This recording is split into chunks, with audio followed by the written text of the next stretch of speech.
Welcome friends. दुनिया के 7 अजूबे में से एक अजूबा ताजमहल जो भारत में स्थित है, उसकी कुछ रहस्यमय बातें मैं आपके साथ आज शेयर करूंगा। ताजमहल सिर्फ प्यार की निशानी ही नहीं है, बल्कि इसका नाम दुनिया के 7 अजूबों में भी शुमार किया जाता है। इस खूबसूरत और प्यार की कहानी बयां करने वाली इमारत को किसने किस लिए बनवाया, हम सब जानते हैं। पर इसके बावजूद बहुत सी ऐसी बातें भी हैं जिन्हें हम नहीं जानते। हम आज आपको ताजमहल की उन्हीं रहस्यों के बारे में बता रहे हैं जो इस खूबसूरत इमारत की चकाचौंध में नहीं दिखाई पड़ते।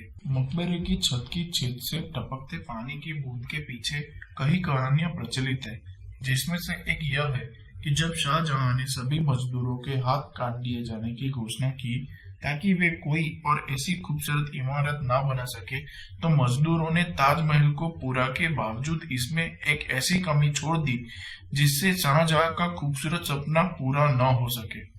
द्वितीय विश्व युद्ध 1971, भारत पाकिस्तान युद्ध और 9/11 के बाद इस भव्य इमारत की सुरक्षा के लिए एएसआई ने ताजमहल को चारों बांस का सुरक्षा घेरा बनाकर उसे हरे रंग की चादर से ढक दिया था, जिससे ताजमहल दुश्मनों को नजर न आए और इसे इस प्रकार की क्षति से बचाया जा सके। जब शाहजहां ने पहली बार ताजमहल का दीदार किया तो उसने कहा, यह सिर्फ प्यार की कहानी बयां नहीं करेगा, बल्कि उन सबको दोषमुक्त भी करेगा जो इस पाक जमी पर अपने कदम रखेंगे और चांद सितारे इसकी गवाही देंगे।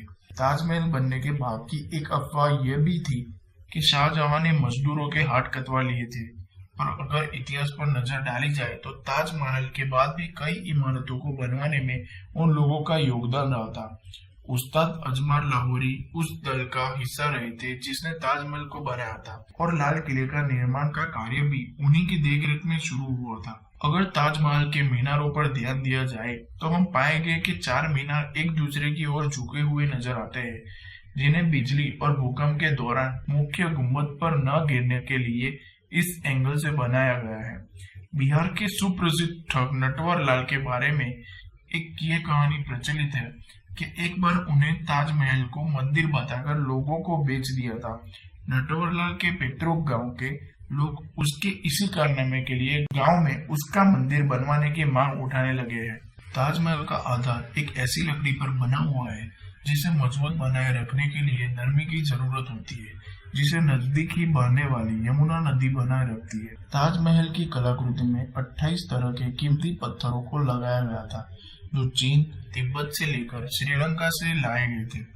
ब्रिटिश काल के समय इन बेशकीमती पत्थरों को अंग्रेजों ने निकाल लिया था, जिसके बारे में यह कहा जाता है ये बेशकीमती पत्थर किसी की भी आंखें चौंधियाने की काबिलियत रखते थे। कुतुब मीनार को देश की सबसे बड़ी ऊंची इमारत के तौर पर जाना जाता है, पर इसकी ऊंचाई भी ताजमहल के सामने छोटी पड़ जाती है। सरकारी आंकड़ों के अनुसार ताजमहल कुतुब मीनार से 5 फुट ज्यादा लंबा है।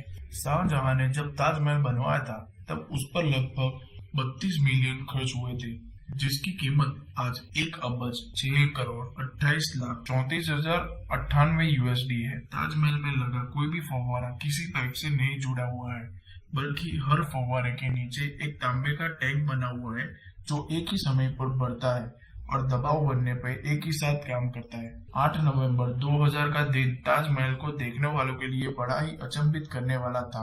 पीसी सरकार ने ऑप्टिकल साइंस के जरिए ताजमहल को गायब करने का भ्रम पैदा कर दिया था। ताजमहल एक दिन में वर्ल्ड में सबसे ज्यादा देखी जाने वाली भव्य इमारतों में सबसे ऊपर है। इसे देखने के लिए पूरी दुनिया से 12,000 सैलानी हर रोज आगरा आते हैं। शाहजहां की एक ख्वाहिश ये भी थी कि जैसे उसने अपनी बीवी के लिए सफेद ताजमहल बनाया था, वैसा ही एक काला ताजमहल खुद के लिए बनवा सके। पर शाहजहां को जब उसके बेटे औरंगजेब ने कैद कर लिया तो उसे उसका ये सपना ही रह गया। आज हम सब सेल्फी के दीवाने हैं, पर जॉर्ज हैरिसन नाम के इस व्यक्ति ने फिश आई लेंस की मदद से उस समय ही ले ली थी जब सेल्फी का दौर ही नहीं था। मतलब ताजमहल के साथ पहली सेल्फी जॉर्ज हैरिसन ने ले ली थी।